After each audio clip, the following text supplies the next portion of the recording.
Welcome to Samba Samba. Enjoy the video. You start by confirming hardware and drivers. This saves wasted effort. Make sure your GPU supports 4x MSAA and that drivers are current, then close background apps to free RAM and CPU. Launch the game or your GPU control panel and navigate straight to anti-aliasing options. Select 4x MSAA or force it via the control panel profile.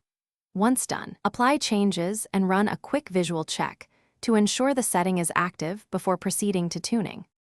Now you refine settings so 4x MSAA behaves correctly.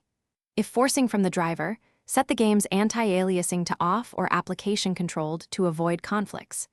In your GPU control panel, create a profile for the game and explicitly force 4x MSAA. Choose per application if you want selective control.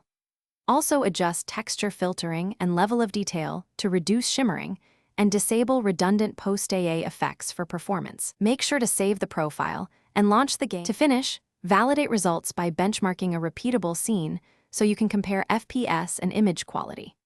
If 4x MSAA causes big performance loss, consider switching to cheaper options like Msaa or lowering resolution scale while keeping MSAA for critical views.